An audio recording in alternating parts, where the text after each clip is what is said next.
ராஜாதி ராஜ ராஜ கம்பீர பில்டப் கொஞ்சம் ஓவரா தான் இருக்கும், அட்ஜஸ்ட் பண்ணிக்கோங்க. ராஜ குல திலக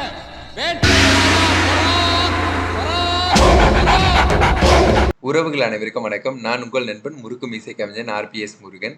இன்னைக்கு என்னோட சமையலில் நான் காரப்பணியாரம் தான் செய்ய போகிறேன். உங்களுக்கு ரெசிபி சொல்ல போகிறேன்னு நினைக்காதீங்க. நானே யூடியூப் பார்த்து தான் சமைக்கிறேன். எனக்கு சமைக்க ரொம்ப பிடிக்கும், அதனால செய்கிறேன்.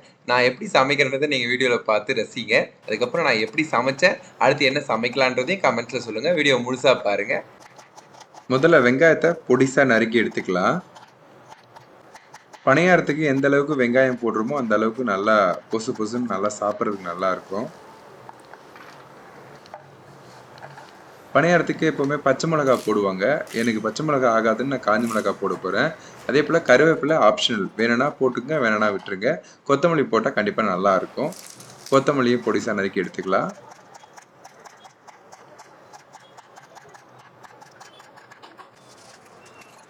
காஞ்சி மிளகாய் கிள்ளி எடுத்துக்கிறேன்.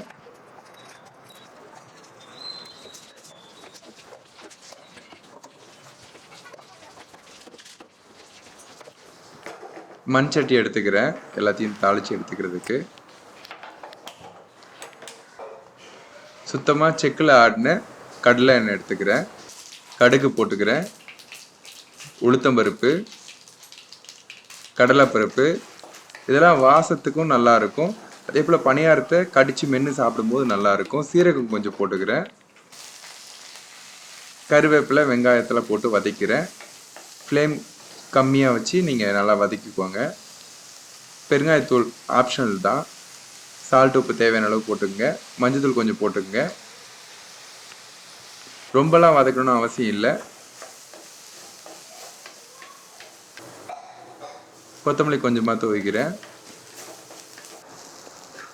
இப்போ வதக்கியாச்சு, ரெடி ஆகிடுச்சு. மாவில் கொட்டி கலந்துக்கலாம். பணியார சட்டி வச்சுக்கிறேன். இது நான்ஸ்டிக் தான். இது ஆயில் ரொம்ப தேவைப்படாது.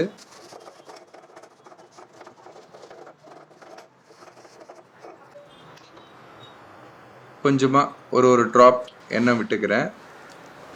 தயிர் பதத்துக்கு மாவை கலக்கி வச்சுருக்கேன். அந்த குழி, பணியார குழி முழுகிற அளவுக்கு மாவு ஊற்றிக்கலாம்.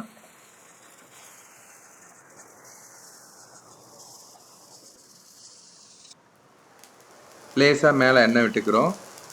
ஒரு தட்டு போட்டு மூடிடலாம். ஆரம்பத்தில் பணியாரத்தை திருப்பி வருது கொஞ்சம் சிரமமாக தான் இருக்கும். பழகிட்டால் ரொம்ப ஈஸியாக இருக்கும். அதே போல் கல்லும் பழகணும், நம்மளும் பழகணும். பணியாரத்தை பொறுமையாக திருப்பி விட்டு 2 நிமிஷம் ஃப்ளேம் கம்மியாக வச்சு நல்லா வேக வச்சு எடுத்திங்கன்னா உள்ளேயும் வெந்திருக்கும். இல்லைனா சரியாக வேகாது, உள்ளே வெளியில் தீஞ்சிரும். அதை பார்த்துக்கோங்க. இப்போ ரெடி ஆகிடுச்சு. இதே போல் நீங்களும் செஞ்சு பாருங்கள். நான் செஞ்சதை பார்த்துருப்பீங்க. கண்டிப்பாக எனக்கு பிடிச்சிருக்கு. எனக்கு சின்ன வயசுலேருந்து பணியாரம்னா ரொம்ப பிடிக்கும். இதை மட்டுமே சாப்பிட்டுட்டுலாம் படுத்த காலம்லாம் இருக்குது வீட்டில். இது ஸ்நாக்ஸாக தான் சிலர் வீட்டில் செய்வாங்க. இதெல்லாம் நான் டிஃபனாகவும் காலையில் சாப்பாடு எல்லா நேரமும் இதை சாப்பிட்டுலாம் நாங்கள் இருந்திருக்கோம். ரொம்பவே சந்தோஷமாக இருக்குது. கண்டிப்பாக பிடிச்சிருக்குன்னு நினைக்கிறேன். வீடியோ பார்த்ததுக்கு ரொம்ப நன்றி. இன்னொரு வீடியோவில் சந்திப்போம். Tata, bye bye.